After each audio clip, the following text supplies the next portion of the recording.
اس وقت دنیا میں دو فتنے بہت عظیم ہیں اور بدقسمتی سے دونوں کو بڑا فروغ حاصل ہو رہا ہے، اور دونوں کا تعلق حضور صلی اللہ علیہ وسلم کی شخصیت سے ہے۔ ایک ہے ختم نبوت کی مہر توڑنے والا فتنہ، نئی نبوت کا دعویٰ۔ یہ ہمارے اس دور میں کچھ عرصے پہلے ایران میں ایک شخص بہاء اللہ اٹھا، اور بہائی آج بھی دنیا میں موجود ہے اور مسلمان ممالک میں موجود ہیں، اور ان کے جو ہے وہ اپنے دفاتر ہوتے ہیں، ان کے جو ہے لائبریریز ہوتی ہیں، ان کے ریڈنگ رومز ہوتے ہیں، اور ویسٹ میں تو بہت بہاء اللہ بہائی، یہاں تو آپ زیادہ واقف نہیں۔ لیکن اس کے بعد جو بہت بڑا فتنہ اس وقت ہے، جسے مسلسل فروغ حاصل ہو رہا ہے ابھی، اور اسے وہ اپنی صداقت کے دلیل کے طور پر استعمال کر رہے ہیں، کیونکہ پوری مغربی دنیا ان کے پشت پر ہے، وہ ہے قادیانیت کا فتنہ۔ پوری مغربی دنیا آج آپ کو معلوم ہے پورا مغرب لفظ جہاد سے کانپتا ہے، جہاد کو گالی بنا دیا، جہادسٹ۔ یہ گویا کہ ان کے نزدیک کسی کو کنڈیم کرنا ہو تو جہادسٹ ہے یہ۔ تو یہ جہاد، اس جہاد یعنی قتال کی نفی کی تھی غلام احمد قادیانی نے، اسی لیے انگریزوں کا چہیتا بنا تھا، اس لیے کہ ظاہر بات ہے کہ ہندوستان میں انگریز آ تو گیا تھا، لیکن اس نے یہ نوٹ کر لیا تھا کہ مسلمانوں کے اندر تو جراثیم موجود ہے بغاوت کے، مسلمانوں نے دل سے ہمیں تسلیم نہیں کیا۔ اس کی وجوہات تھی، ایک بات تو یہ تھی کہ مسلمانوں سے تو تم نے حکومت چھینی، ہندو تو پہلے مسلمان کا غلام تھا، اب تمہارا ہو گیا، تو ہندو کے لیے تو معاملہ چینج آف ماسٹرز کا تھا، آقا بدل گئے، یہ تو نہیں کہ وہ حاکم سے محکوم بنایا گیا ہو۔ جبکہ مسلمان حاکم سے محکوم بنائے گئے تو ان کے اندر تو لازماً ایک بدلہ لینے کا جذبہ، انتقام کا جذبہ، اپنا کھویا ہوا مقام حاصل کرنے کا جذبہ جو ہے وہ موجود تھا۔ چنانچہ یہی وجہ ہے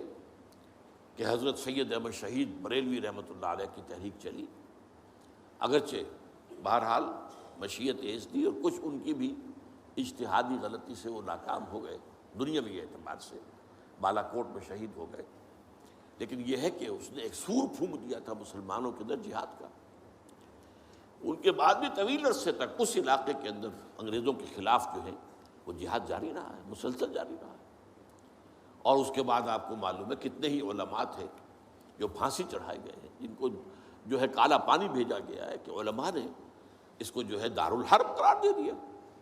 اور دارالحرب کے اندر رہتے ہوئے مسلمان کے لیے فرض ہوتا ہے کہ وہ اس دارالحرب کو جو دارالاسلام بنانے کی جدوجہد کرے۔ یہی وجہ ہے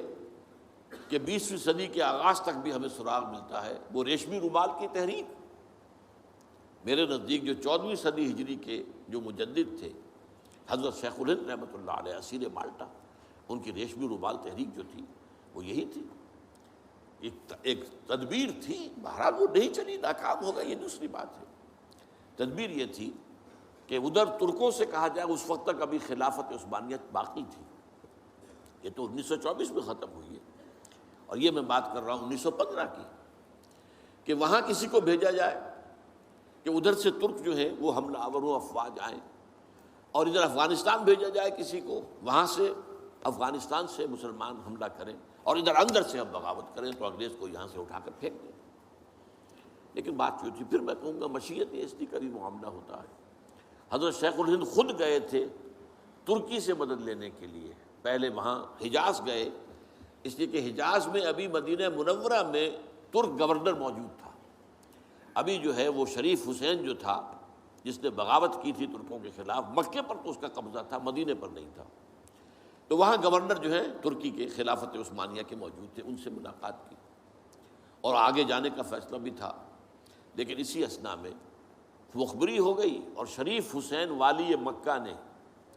جس کی یہ نسل ابھی تک چل رہی ہے، یہ جو اردن کا بادشاہ بیٹھا ہوا ہے، یہ اسی کا پڑ پوتا سمجھ لیجئے، یا پڑ پوتا یا سگڑ پوتا، یہ وہ نسل ہے ہاشمی، ہاشمائٹ۔ تو اس نے حضرت شیخ الہند کو گرفتار کر کے اور چاندی کی تشتری میں رکھ کر انگریز کو پیش کر دیا، یہ آپ کا باغی یہاں پر آ کر اور آپ کے خلاف سازشیں کر رہا ہے۔ اور دیکھیے انگریز انہیں کہاں لے گیا، مالٹا، میڈیٹرینین سی کا ایک جزیرہ، بحیرہ روم کا۔ آخر ہندوستان میں بھی تو واپس لا سکتا تھا، ہندوستان کی کسی جیل میں نہیں۔ اقبال کے نفس سے ہے لالے کی آگ تیز، ایسے غزل سرا کو چمن سے نکال دو،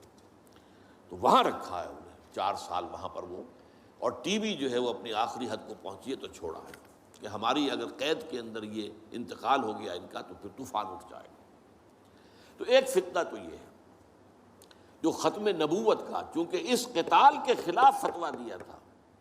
دین کے لیے حرام ہے اب دوستو قتال، قتال فی سبیل اللہ ختم ہو گیا، لہذا انگریزوں نے ان کا چہیتا بنا، ان کے فتنے، آج بھی پورا ویسٹ جو ہے یورپ میں، امریکہ میں، انگلینڈ میں آج کل ان کا مرکز ہے، اور ان کے خطبے جو ہیں اس کے امام جو کہلاتا ہے خلیفہ، وہ آپ کو معلوم ہے کہ وہ سیٹلائٹس کے اوپر جو ہے وہ نشر ہوتا ہے۔ دوسرا فتنہ جو ہے جو اپنی تاثیر کے اعتبار سے اس پہلو سے اس سے بھی زیادہ خطرناک ہے کہ وہ زیادہ پھیل رہا ہے اور اس کا ادراک اور احساس نہیں ہے۔ ختم نبوت کا معاملہ تو ایسا ہے جو اتنا واضح ہے، کسی کا نبوت کا دعویٰ کرنا اتنا واضح ہے کہ ہر مسلمان سمجھ لے گا کہ واقعی وہ تو دائرہ اسلام سے خارج ہو گئے، اور جو اسے مانے وہ دائرہ اسلام سے خارج۔ چنانچہ یہ فیصلہ جو ہے ہمارے ہاں آپ کو معلوم ہے سرکاری سطح پر، حکومتی سطح پر، ریاست کی سطح پر، پارلیمنٹ نے طے کیا کہ قادیانی خواہ وہ ربوائی ہے اصل قادیانی، خواہ وہ لاہوری ہے جو لاہوری احمدی اپنے آپ کو کہتے ہیں، وہ دونوں دائرہ اسلام سے خارج ہیں۔ لیکن یہ دوسرا فتنہ وہ ہے کہ جو اندر ہی اندر جیسے دیمک جو ہے لکڑی کو کھا جاتی ہے، ان کا یہ فتنہ ہے انکار حدیث کا فتنہ۔ قرآن مانیں گے، قرآن کو سمجھیں گے، حدیث ہاں ٹھیک ہے، حدیث اپنی جگہ ہے، اس میں اخلاقی تعلیمات جو ہیں ان کو ہم سر سے سینے سے لگائیں گے، لیکن مطاع جو ہے حضور کی ذات صرف اپنے زمانے کے لیے تھی، بات کے لیے نہیں۔ میں نے جو آج آپ کو آیات سنائی تھی، قل اطیعوا اللہ واطیعوا الرسول، اے نبی کہہ دیجیے اطاعت کرو اللہ کی اور اطاعت کرو رسول کی صلی اللہ علیہ وسلم۔ فَإِن تَوَلَّوْا، پھر اے نبی اگر یہ پیٹھ موڑ لے، فَإِنَّمَا عَلَيْهِ مَا حُمِّلَ وَعَلَيْكُمْ مَا حُمِّلْتُمْ، تو ان سے کہہ دیجئے، انہیں یہ بات بتا دیجئے کہ جو ذمہ داری ہم نے ڈالی اپنے رسول پر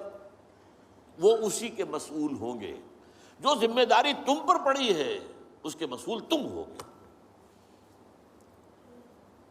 وَإِن تُطِيعُوهُ تَهْتَدُوا، اور اگر تم ان کی اطاعت کرو گے تبھی تم ہدایت پر ہوگے۔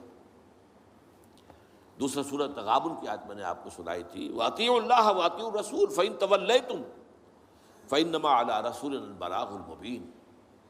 اطاعت کرو اللہ کی، اطاعت کرو رسول کی صلی اللہ علیہ وسلم۔ پھر اگر تم نے پیٹھ موڑ لی تو جان لو کہ ہمارے رسول پر تو صرف پہنچا دینے کی ذمہ داری تھی، آگے تم مسئول ہو کہ تم تک جو پہنچا دیا گیا تھا پیغام تم نے اسے قبول کیوں نہیں کیا۔ یہ جو اطاعت رسول ہے یہ دائمی ہے، یہ ایسا نہیں ہے کہ صرف حضور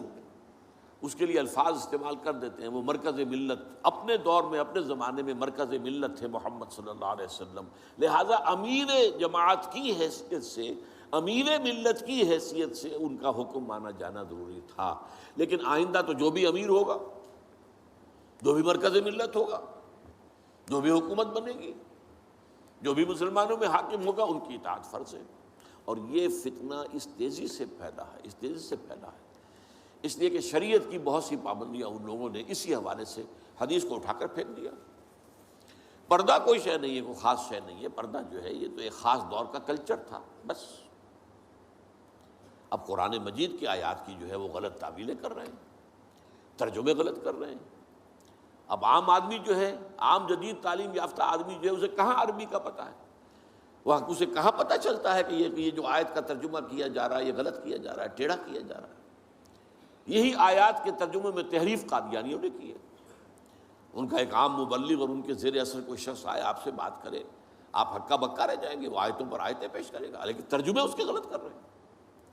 آخر وہی آیتیں ہیں جو 1400 برس تھے مسلمان جو ہیں صحابہ سے لے کر اور ہمارے دور تک علماء پڑھتے آئے ہیں، ان کا ترجمہ انہوں نے کیا۔ تو یہاں پر بھی یہ ہے کہ وہ تعویلیں غلط کرتے ہیں، اور ایسی ایسی تعویلیں کہ ذرا سے بھی عقل اگر ہوتا کیا ہے، انسان کی مت ماری جاتی ہے۔ کسی خاص معاملے میں آپ کسی شخص سے متاثر ہو گئے، اب اس کی ہر بات آپ قبول کرتے جائیں گے، اس پر جو ہے تنقیدی نگاہ نہیں ڈالیں گے، یہ کمزوری ہے۔ چنانچہ ایسی ایسی تعویلیں بھی ہیں کہ یہ قرآن مجید میں جو آیا ہے کہ چور مرد ہو یا عورت ہو ہاتھ کاٹ دیے جائیں، اس کا مطلب ہاتھ کاٹنا نہیں ہے، تو مولویوں نے خامخواہ غلط بات سمجھی ہے، تو بڑا وحشیانہ فعل ہے۔ اس کا مطلب یہ ہے ہاتھ کاٹ دو، جیسے کہ کبھی والدین کہتے ہیں اپنے بیٹے، بیٹے تم نے تو ہمارے ہاتھ کاٹ دیے، یعنی کوئی معاملہ ایسا ہے کہ تم نے ایسی بات کر دی ہے کہ اب ہمارے پاس کچھ نہیں رہا، کوئی چارہ کاری نہیں، تو گویا کہ تم نے ہمارے ہاتھ کاٹ دیے۔ تو ایسا معاشرہ پیدا کر دو کہ چوری کی ضرورت ہی نہ ہو، بس یہ ہے ہاتھ کاٹ دینا، معاذ اللہ۔ حالانکہ قرآن مجید اس کے بعد کہتا ہے جزاء لما کسبا نکالا من اللہ، یہ جو سزا ہے اللہ کی طرف سے اور ان کے کیے کا کرتوت کا بدلہ ہے، یہ بات کہی جا رہی ہے۔ تو یہ جو ہے ایسا نظام قائم کر دینا، یہ کوئی سزا ہے، یہ کوئی عبرت کی بات ہے، یہ تو بہت اچھی بات ہے۔ لیکن یہ کہ وہ لوگ جو پرویز غلام احمد پرویز، عجیب بات یہ ہے کہ پنجاب نے یہ دو غلام احمد پیدا کیے، غلام احمد قادیانی، غلام احمد پرویز، ایک نے مہر ختم نبوت کو توڑا اور ایک نے حدیث کے بارے میں اور مستقل طور پر سنت رسول کو شریعت کے بنیاد ہونے کی حیثیت سے چیلنج کر دیا۔ اور یہ فتنہ میں آپ سے عرض کر رہا ہوں، آج چونکہ جیسے قادیانیوں کو پوری مغرب کی سپورٹ ہے، ایسے اس فتنے کو بھی، کیونکہ وہ کلیش آف سویلائزیشن میں اسلامی تہذیب کو ختم کرنے کے درپے ہو گئے ہیں، اور اسلامی تہذیب کا اور شریعت کا دار و مدار اکثر و بیشتر تو حدیث پر ہے، سنت پر ہے، لہذا وہ دین کی جڑ کاٹنے کے لیے یہ جو انکار حدیث کا فتنہ، یہ استخفاف حدیث کا فتنہ ہے، اس کو سپورٹ کر رہے ہیں۔ اور رینڈ کارپوریشن کی جو سفارشات ہیں ان میں شامل تھا یہ کہ ایسے ماڈرنسٹ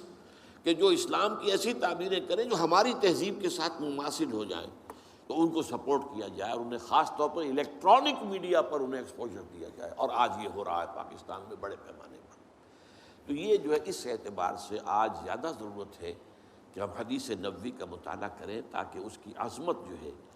وہ ہمارے دلوں میں جاگزیں ہو جائے، اور حضور صلی اللہ علیہ وسلم کے ساتھ ایک محبت کا اشتوا جو ہے رشتہ مضبوط ہو جائے۔